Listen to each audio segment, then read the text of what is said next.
Olá, olá, meu amigo e minha amiga, que bom estar com você mais uma vez neste podcast Curta Palavra. Eu sou o pastor Charles Cruz e nós vamos falar hoje sobre Atos dos Apóstolos no capítulo 11. A igreja continua crescendo e vivendo desafios diferentes e nós vamos notar isso agora no capítulo 11. Deus continua amadurecendo os discípulos. Nós vamos notar neste capítulo a continuidade da mudança de paradigmas, a atenção dos judeus em ouvir Pedro, a continuidade do evangelismo em outras localidades como Antioquia, por exemplo, o envio de reforço para Antioquia, no caso aí Barnabé, a união da igreja através de Barnabé, relatado lá no versículo 24. Pela primeira vez os discípulos são chamados de cristãos, porque até então eles eram chamados daqueles do caminho, né? E lá no versículo 26 do capítulo 11 eles são chamados pela primeira vez de cristãos. E a fome e a provisão da igreja para suprir a fome de quem estava necessitando. A gente nota também isso como uma grande evidência do mover do Espírito Santo nessa igreja, na igreja de Atos dos Apóstolos. Pedro teve a preocupação de levar 6 pessoas com ele para Cesareia.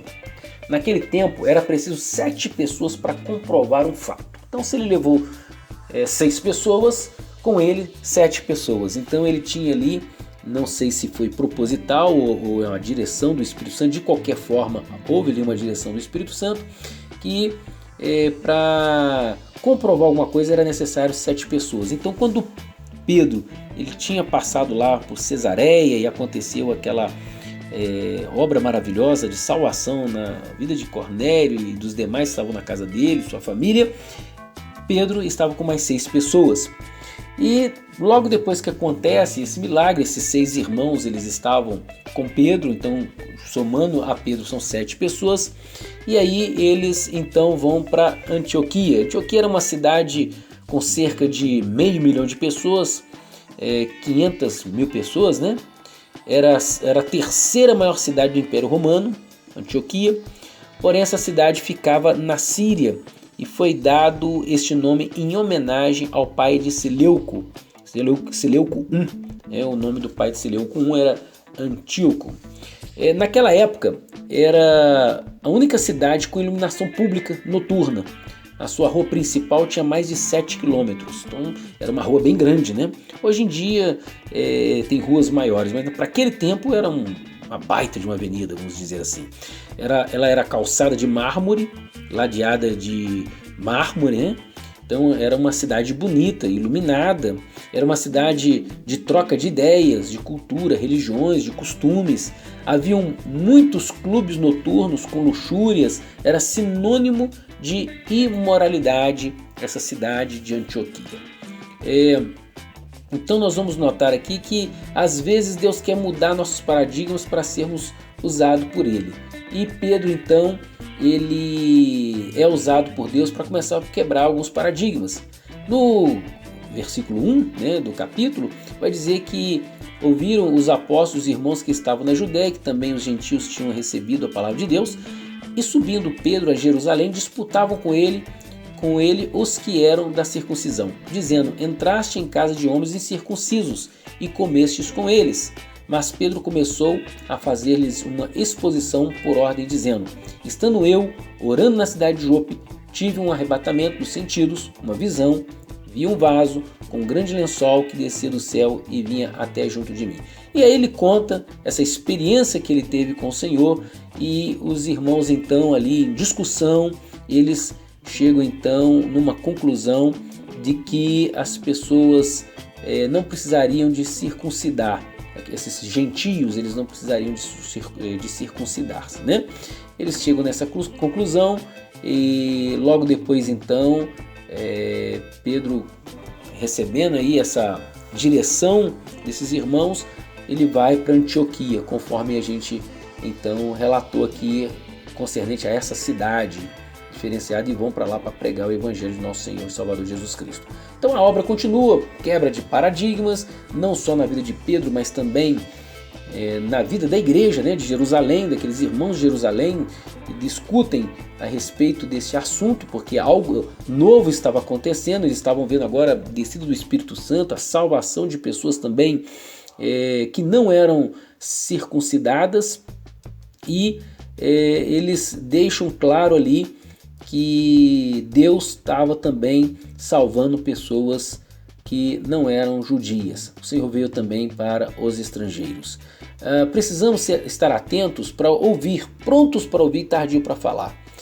O evangelismo não pode parar. A igreja que não evangeliza precisa ser evangelizada. A gente vê essa igreja dando continuidade ao evangelismo, pregando para todo lado, falando o amor de Deus. Precisamos evangelizar em todos os lugares, para todas as pessoas, conforme Pedro estava fazendo, conforme esses discípulos estavam fazendo. Às vezes nós precisamos de reforço, conforme foi enviado para Filipe. Agora nós vamos ver também esse reforço sendo enviado para esses homens de Deus. O que você está precisando no momento? Peça a Deus que te mande o reforço. Deus vai usar homens de Deus, mulheres de Deus, Ele pode usar também anjos, Ele pode fazer milagres e maravilhas para ser um reforço na sua vida. A união da igreja faz toda a diferença. Precisamos nos unir cada vez mais. Nós estamos vivendo num tempo em que tem os desigrejados, as pessoas que não têm igreja. E na verdade não tem como ser parte do corpo de Cristo desigrejado. Não tem como fazer parte do corpo de Cristo fora do corpo. Nós fomos chamados de discípulos a cristãos. Devemos ser parecidos com Cristo. Teve fome no mundo inteiro, mas hoje a fome é da palavra de Deus. Existem pessoas famintas espiritualmente. Se Deus estiver te usando para suprir a fome de outros, lembre-se que você precisa alimentar para poder continuar. Alimentar tanto espiritualmente como alimentar também fisicamente. E também ser alimentado fisicamente e ser alimentado espiritualmente. E essa igreja, ela tanto teve uma quebra de paradigma, como ela também pôde ajudar aqueles que estavam passando necessidade. E assim é o que nós devemos fazer, continuar fazendo. Suprindo a necessidade um dos outros. A Bíblia diz que melhor é dar do que receber, pois que pode dar é porque está podendo, caso contrário está precisando de receber. Então louvado seja o Senhor se você é alguém que está podendo ajudar, que está podendo contribuir com a pregação do Evangelho, está podendo contribuir também em alimentar aquele que está com fome, aquele que está necessitado. Então nesse capítulo, esse capítulo que nós estamos falando, que é o capítulo 11 do livro de Atos dos Apóstolos, nós vimos aqui esses pontos cruciais que precisamos aprender e executar esse aprendizado em nossas vidas a cada dia. Quais são esses aprendizados?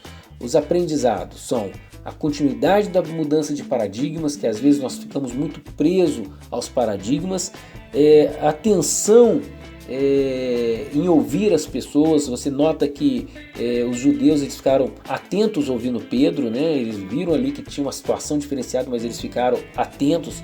Nós precisamos estar atentos para ouvir. Muitas vezes nós somos muito voltados a falar, então precisamos estar atentos a ouvir. A continuidade do evangelismo em outras localidades, nós precisamos evangelizar, falar do amor de Cristo. Caso contrário, se nós não estamos evangelizando, nós precisamos ser evangelizados. E precisamos enviar reforço para os nossos irmãos, reforço espiritual, reforço material, reforço financeiro, seja lá o que for que a pessoa estiver precisando, tá ok? Que o Senhor possa te abençoar grandemente. Este capítulo 11 é um capítulo maravilhoso também. Recomendo que você leia em sua casa com tranquilidade, porque aqui nós estamos num podcast, numa curta palavra para te abençoar, para ser bênção na sua vida e fazer com que você tenha o desejo de dar continuidade à leitura da palavra de Deus. Que o Senhor te abençoe e te guarde. Um grande abraço e até mais.